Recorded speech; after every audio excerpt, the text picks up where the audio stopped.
In this session, let us understand various types of transfers. Generally, there are two different kinds of transfers. One is synchronous transfer and one more is asynchronous transfer. Let us understand the difference between synchronous transfer and asynchronous transfer.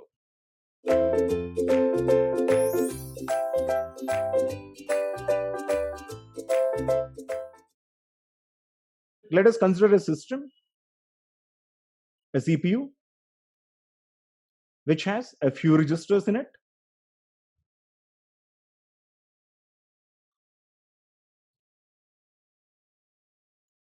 Of course, a CPU also has a main memory connected.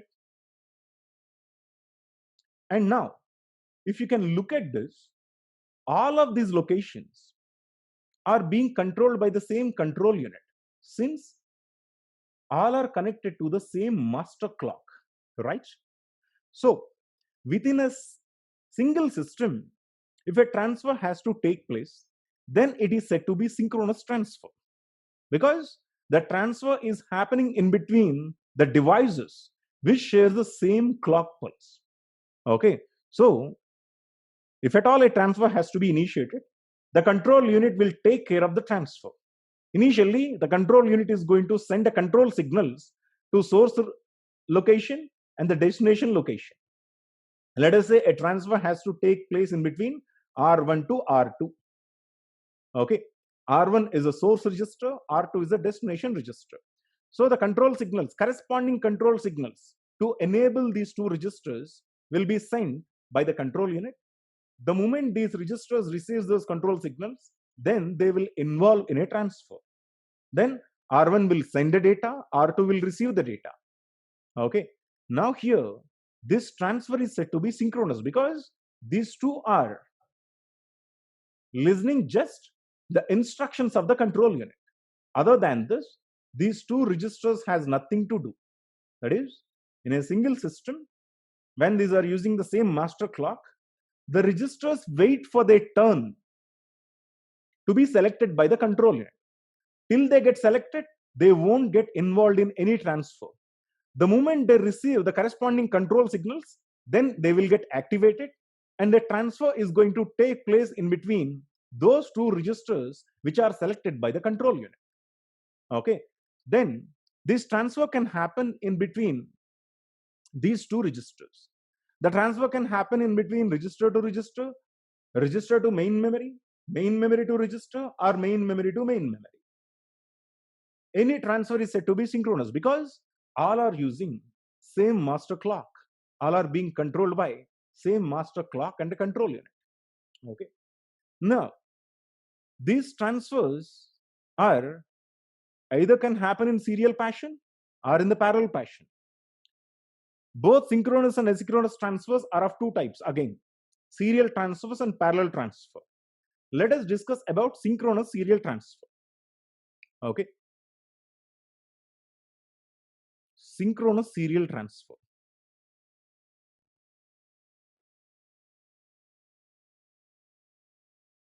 Register 1 and register 2.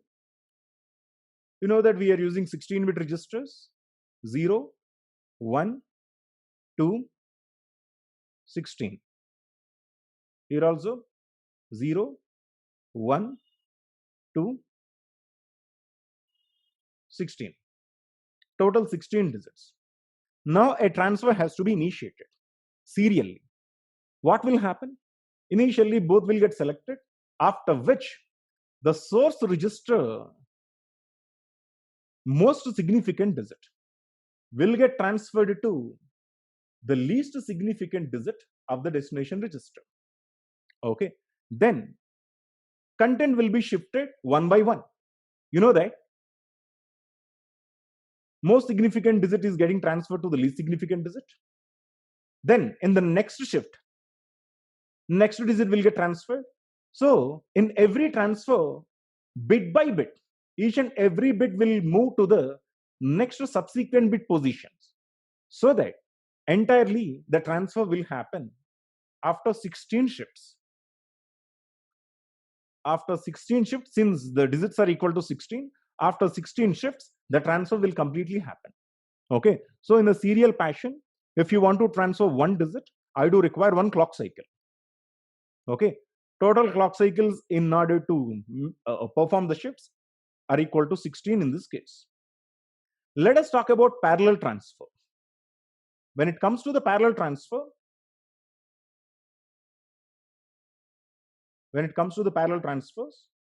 what will happen? Each and every digit will be moving to the corresponding bit positions of the destination register within the same clock pulse. That is 1, 2, 16. 1, 2, 16.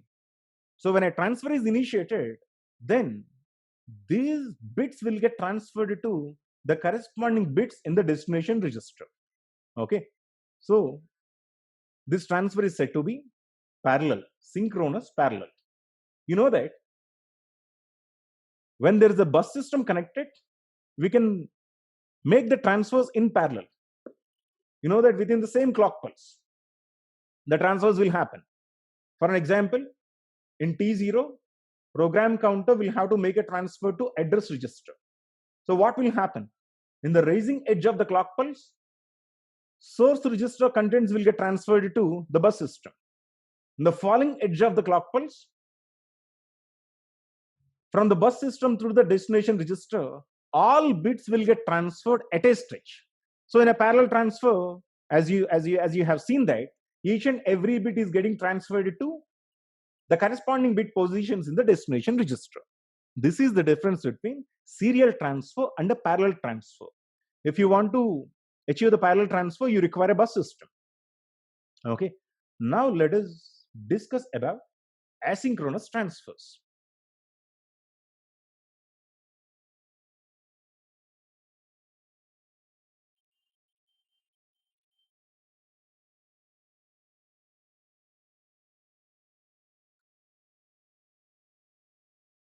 Asynchronous transfers.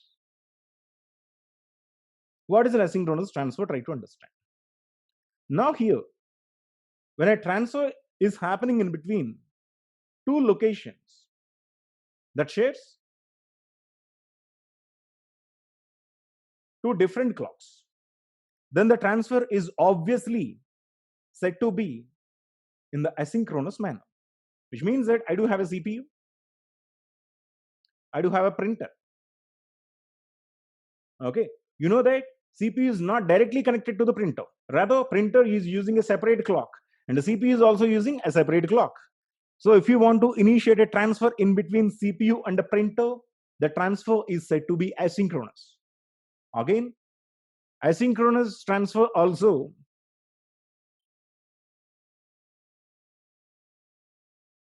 there are two types: serial and parallel. Let us examine asynchronous parallel transfers. I will take an example for demonstrating asynchronous parallel transfer. Okay. If you want to perform a transfer between CPU and a printer, CPU and a peripheral device, you know that initially you need to use an interface. Since there are many dissimilarities, lot of differences in between CPU and printer. In order to manage the differences, in order to have a proper synchronization in between CPU and printer, we use an interface. Here you know that CPU uses a clock which is different from the interface clock, which is indeed different from printer's clock. That is, all these three devices using different clocks. So initially, if you want to make a transfer to printer, first of all, you should be able to make a transfer to the interface. Then interface will make a transfer to the printer. Okay, by using this example, I am going to explain you people about asynchronous transfers, both parallel and serial. Okay, now let us understand about a parallel transfer. Then we'll discuss about a serial transfer. Now, let me take the CPU.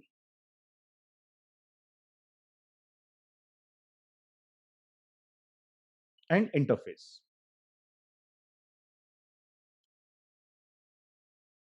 We are discussing about parallel transfer. Okay. If you want to achieve parallel transfer, you know that you need to use a bus system.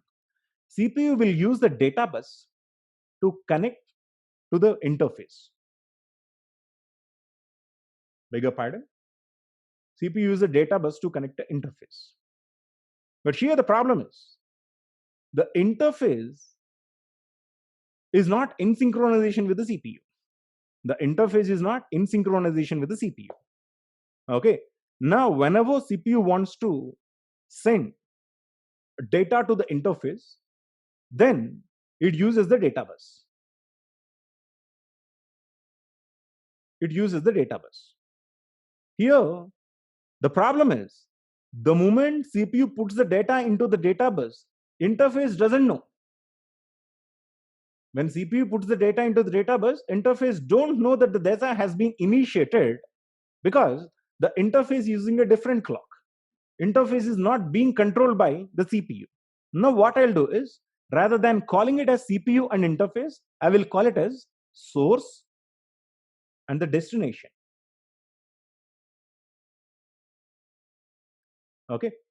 So when source initiate the data transfer, immediately it is going to put the data into the data bus. But destination don't know that the data which is available in the data bus is intended to be to this destination. So in order to achieve this, the source will use another line called strobe line. Okay.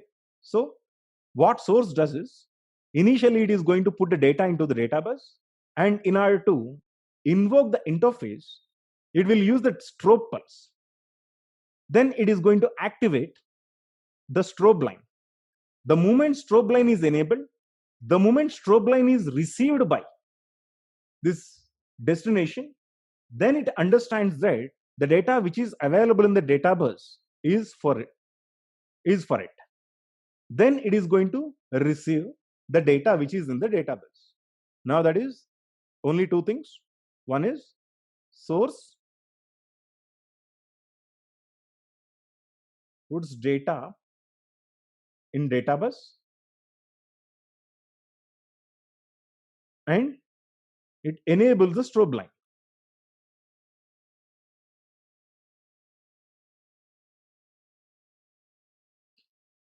Till the strobe line gets enabled, destination doesn't accept this data, because destination don't know if the data is available in the data bus is intended to be to it or not.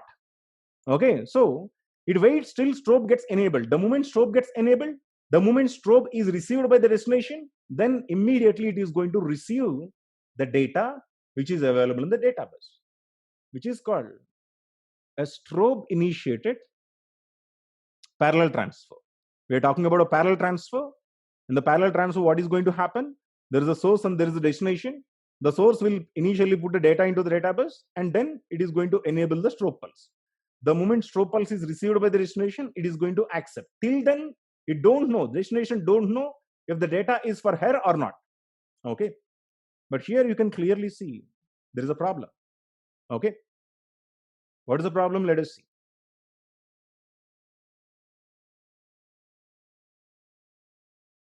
The problem is, source put the data into the data bus and enable the strobe line.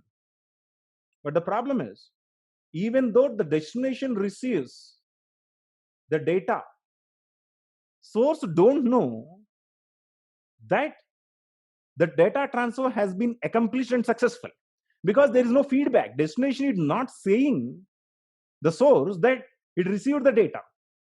For that reason, it is a drawback. Let us understand with an example. Every transfer is associated with a clock pulse. Okay. There will be a stipulated time given for this data. Let us say 3 clock cycles. The entire transfer will have to be made in just 3 clock pulses. Okay. So the source, what it does is, it is going to put the data into the data bus, and it will enable the strobe line. Then it counts 3, 2, 1, 0. Since 3 clock pulses are over, the moment clock pulse reaches to 0, this strobe pulse is disabled. This strobe line will be disabled because data transfer is just of 3 clock cycles. The time limit of the data transfer is just of 3 clock cycles, after which destination cannot receive the data, because this data bus is not only connecting this device. This data bus is connected to many devices within the CPU and the main memory. So the moment strobe pulse is disabled, which means that the data in the data bus is not for you. Okay, the data in the data bus is for somebody else. So this is the reason why what we do is we will use another mechanism called handshaking. Why handshaking is required? During these 3 clock pulses, source believes that the destination receives the data. But what if, due to some unavoidable circumstances, destination unable to receive the data? The source will never know if the data is transferred. So for that reason, what we'll do is we're going to use another technique called handshaking. In the handshaking mechanism, what we do is source and destination are connected by using 3 lines. One is data, one is data valid, another one is data accepted. What we did is we put a feedback line. This feedback line is from the destination. This is source and destination. Okay. When a transfer has to be initiated, initially data will be transferred to the data bus, and then the source will activate the data valid line. The moment data valid line is received by the destination, it is going to accept the data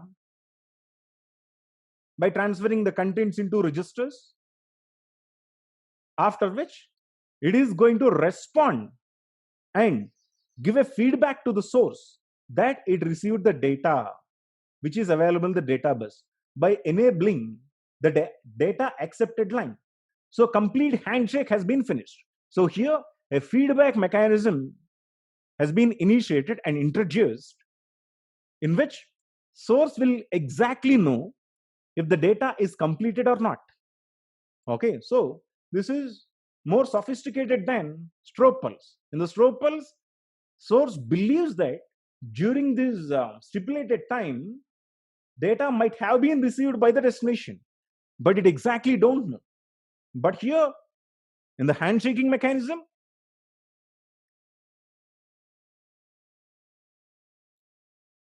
source will get a feedback from the destination once of the data is received. Okay, so that source will know that data has been completed.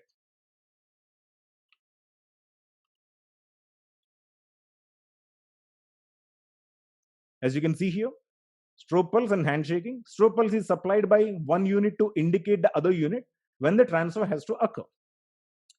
Handshaking, a control signal is accomplished with each data being transmitted to indicate the presence of the data. The receiving unit responds with another control signal to acknowledge the receipt of the data. Okay, here you can see this is the source initiated data transfer, in which data will get transferred to the data bus and strobe will be enabled by the source unit. Okay, so there is a destination initiated strobe pulse also. What is destination initiated? It's not all about the data will get initiated by the source. Sometimes what if destination requires the data from the source? Okay, when source sends the data, destination will anyhow receive the data. At the same time, sometimes destination may also want the data from the source, which hasn't been initiated yet. So at that time, destination requests for the data. Okay, this is called destination initiated strobe. When destination requests for the data, it is going to enable the strobe pulse. The moment source unit receives the strobe pulse, then it is going to put the data into the data bus. Okay. In the handshaking, data will get transferred by the source, and then it says data valid. The moment data valid is received by the destination, it is going to send, yeah, data accepted. Now you can use this data bus for some other purpose to transfer the data to somebody else. So this is how source initiated transfer and the destination initiated transfer, both in handshaking and strobe pulse, can be achieved.